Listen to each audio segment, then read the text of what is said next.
So long, and thanks for all the fish. By Douglas Adams. Chapter 10. At the third stroke, it will be 1, 32, and 20 seconds. Beep, beep, beep. Ford Prefect suppressed a little giggle of evil satisfaction, realised that he had no reason to suppress it, and laughed out loud, a wicked laugh. He switched the incoming signal through from the sub-Ethernet to the ship's superb hi-fi system, and the odd, rather stilted sing-song voice spoke out with remarkable clarity around the cabin. At the third stroke, it will be 1, 32, and 30 seconds. Beep, beep, beep. He tweaked the volume up just a little, while keeping a careful eye on a rapidly changing table of figures on the ship's computer display. For the length of time he had in mind, the question of power consumption became significant. He didn't want a murder on his conscience. At the third stroke, it will be 1, 32, and 40 seconds. Beep, beep, beep. He checked around the small ship. He walked down the short corridor. At the third stroke, he stuck his head into the small, functional, gleaming steel bathroom. It will be... It sounded fine in there. He looked into the tiny sleeping quarters. 1, 32. It sounded a bit muffled. There was a towel hanging over one of the speakers. He took down the towel. And 50 seconds. Fine. He checked out this packed cargo hold and wasn't at all satisfied with the sound. There was altogether too much creative junk in the way. He stepped back out and waited for the door to seal. He broke open a closed control panel and pushed the Jetson button. He didn't know why he hadn't thought of that before. A whooshing, rumbling noise died away quickly into silence. After a pause, a slight hiss could be heard again. It stopped. He waited for the green light to show and then opened the door again on the now empty cargo hold.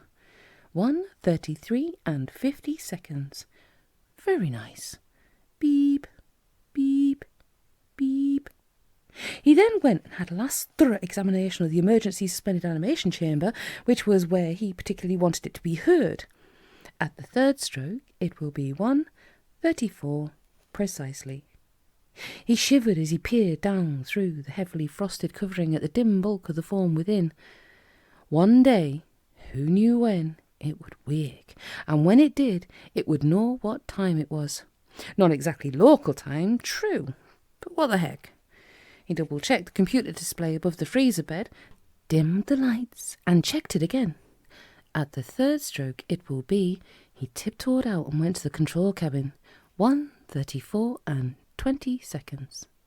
The voice sounded as clear as if he was hearing it over a phone in London, which he wasn't, not by a long way.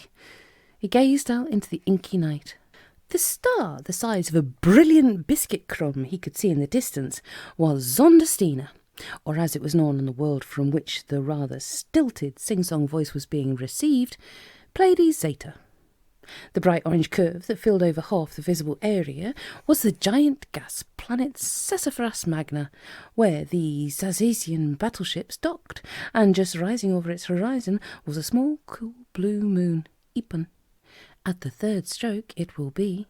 For 20 minutes he sat and watched as the gap between the ship and Ipon closed, as the ship's computer teased and needed the numbers that would bring it into a loop around the little moon, close the loop and keep it there, orbiting in perpetual obscurity.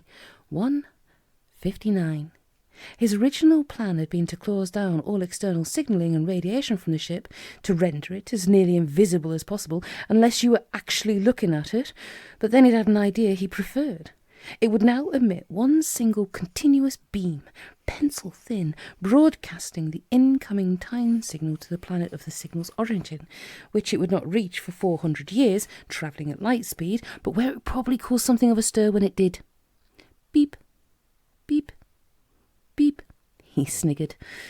He didn't like to think of himself as the sort of person who giggled or sniggered, but he had to admit that he'd been giggling and sniggering almost continuously for well over half an hour now. At the third stroke, the ship was now locked almost perfectly into its perpetual orbit around a little-known and never-visited moon. Almost perfect. One thing only remained. He ran again a computer simulation of the launching of the ship's little escapo buggy, balancing actions, reactions, tangential forces, all the mathematical poetry of motion, and saw that it was good. Before he left, he turned out the lights. As his tiny little cigar tube of an escape craft zipped out on the beginning of its 3-day journey to the orbiting space station port Sisyphron, it roared for a few seconds a long pencil-thin beam of radiation that was starting out on a longer journey still. At the third stroke, it will be 2, 13, and 50 seconds. He giggled and sniggered. He would have laughed out loud, but he didn't have room.